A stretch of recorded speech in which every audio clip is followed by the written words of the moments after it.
Եվ օրինակ, եթե մենք ունենք վահանաձև գեղձի խանգարում, օրինակ առաջնային խանգարում, նույն աուտոիմուն տիրոիդիտի ֆոնի վրա, երբ գեղձը արդեն հիվանդ է եւ ի վիճակի չի շատացնել հորմոնների թիվը, բայց կենտրոնը մեր հրամանատարը առողջ է եւ նա չի հասկանում ինչու զինվորը չի գործում եւ հրամաններ է արձակում, բարձրանում է մեր տիրոտրոպ հորմոնը։ Այս պարագայում կարող է բարձրանալ նաև պրոլակտին հորմոնը, որը մենք գիտենք, որ տանում է, իդեպ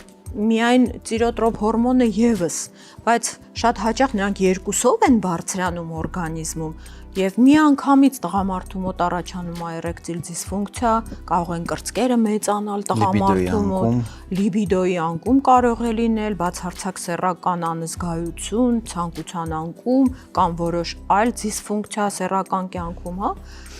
Նույնը կնոջ մոտ դաշտանի խանգարումներ, ընդհուպ միջև բացակայություն դաշտանի եւ բավական է ուղղել դեռ սկզբում միայն, այսպես ասել, կոմպենսացնել վահանաձև գեղձի ֆունկցիան,